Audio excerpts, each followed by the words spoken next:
Lily drew a sharp breath, but James spoke before she could voice her fear. "Don't worry, Lil. Whoever it is, they're no older than we are, and not anywhere as good as tailing people as me and Padfoot. I noticed him when we were stopped at the corner a block back. He turned and stared into the window of the shoe shop, like he was trying to count the boots." "So we should just disapparate back home," Lily breathed urgently. "Why are we leading him into a dark street?" "Because," James replied evenly, glancing aside to watch their reflections in a shop window, "I want to see who he is." "James, no," Lily whispered, glancing up at him. "That's daft." "Stay behind me," James said, and Lily was annoyed to realize that her husband was rather enjoying himself. He turned again, suddenly, pulling Lily into a very narrow, dead-end alley. Instantly he pushed her to the side, up a series of steps and into a dark doorway. He stood in front of her, his wand suddenly protruding from his hand. Deftly, he twirled it in his fingers, a trick he and Sirius had practiced for nearly the entirety of their 5th school term, believing it made them appear dashing and roguish. Lily rolled her eyes. Footsteps clattered along the footpath outside the alley, and a shadow appeared. A moment later, a shape ran around the corner and into the alley. The figure was thin, draped in a long black cloak. The hood had come down, revealing black hair and a long nose. Lily immediately recognized the figure and drew a breath to call out, but James was faster. He leapt down the steps, blocking the mouth of the alley and raising his wand. "Levi Corpus!" he commanded, but his voice was drowned out by the voice of the newcomer, who was a split second faster with his disarming spell. There was a flash, and James's wand spun out of his hand, clattering into a stack of trash cans at the rear of the alley. "Really, Potter?" the voice of the newcomer drawled. "You should try to learn some new spells." "Severus!" Lily cried, moving past James, getting between them. "What are you doing?" "Not what you are probably thinking, Evans. That ship has sailed. Other than that, I have no need to explain myself." "You were following us," James declared, stepping next to his wife. "Not exactly the sort of behavior one would expect from the next Hogwarts potions master. And walking unprotected along busy city streets is not exactly what one might expect of two people who've been warned of possible attack." James narrowed his eyes. "How would you know about that?" Snape sighed dramatically. "For a Gryffindor, you are a remarkably suspicious man, Potter.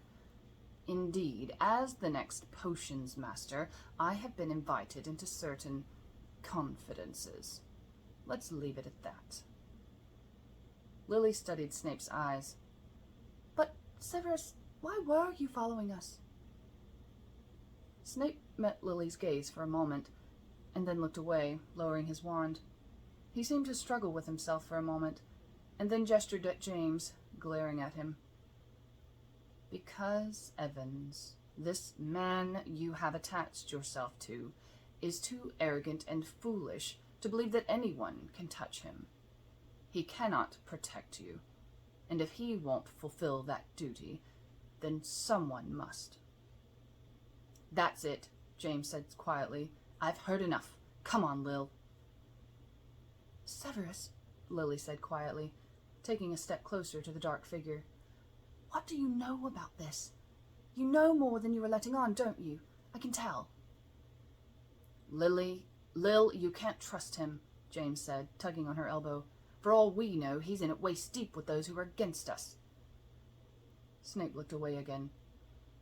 "Go," he said hollowly. "The longer you stand here, the more dangerous it is." James turned to Lily, meeting her eyes. "Wait here. I'll be right back." She nodded slightly, her brow furrowed. James looked up at Snape, but the dark-haired man was still looking away, refusing to meet James's eyes. James shook his head in disgust and stalked past him, heading toward the trash cans at the back of the alley. As he looked for his wand, he could hear Lily and Snape talking in low voices.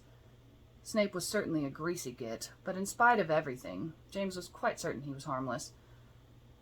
He swore as he bent, searching between the rusty cans for his wand among the rubbish.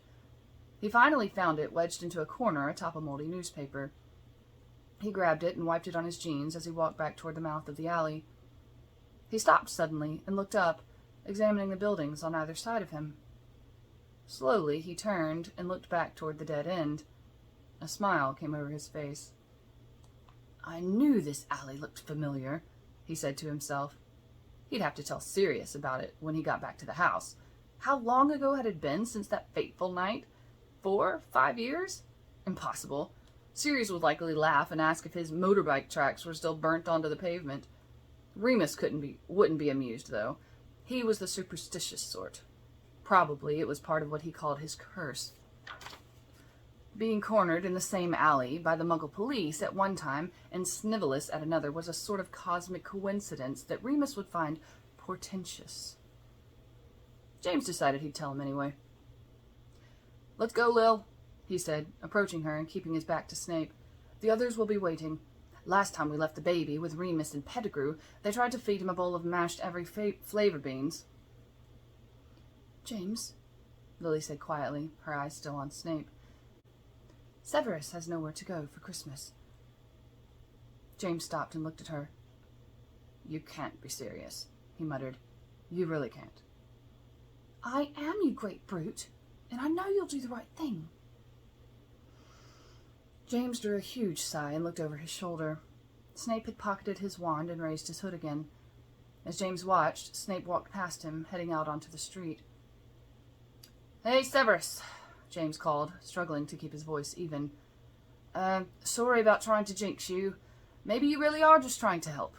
Maybe you'll let me repay you by coming over to our place for dinner tonight, eh? Lil made a duck, and Sirius, Remus, and Peter will be there. It'll be like old times." "Old times," Snape scoffed, not quite turning back. He sighed. "You really don't know what you are up against, do you? You'd invite me back to your home, show me exactly where you live, despite everything the headmaster has told you. Is that right?"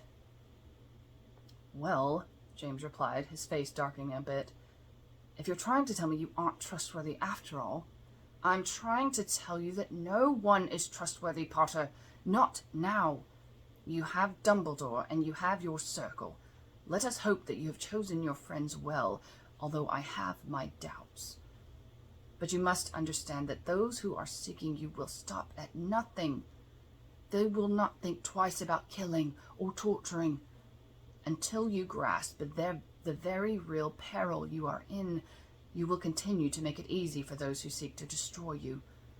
This may be your last warning." "How do you know so much?" James said, narrowing his eyes and stepping out onto the street to face Snape. "Dumbledore didn't say anything about killing. He just told us about a prophecy that could cause he who must not be named and his worthless cronies to be interested in our son, and warned us to watch out and be careful. He told us he'd warn us if the danger ever became grave. Why should we believe you?" "Where do you think the headmaster gets the little information he has, Potter?" Snape suddenly hissed, moving toward James so that they were nearly nose to nose in the darkness. "These are awful times. Times that require the sorts of risks and sacrifices that a person like you couldn't begin to comprehend. Some of us are willing to venture into the shadows on behalf of ingrates like you. Some of us are willing to take upon ourselves the responsibilities others shirk. And why do we do it? Well," Snape faltered, glancing aside at Lily, who was watching, her eyes wide. He took a step backwards and turned away. "It hardly matters. All that matters is that you heed the warnings you've received, Potter. All that matters is that you understand what you are facing. After that, your fate is in your hands." James studied the other man, his eyes still narrowed. Finally, he stepped back and took Lily by the elbow. "Happy Christmas to you too, Severus," he said.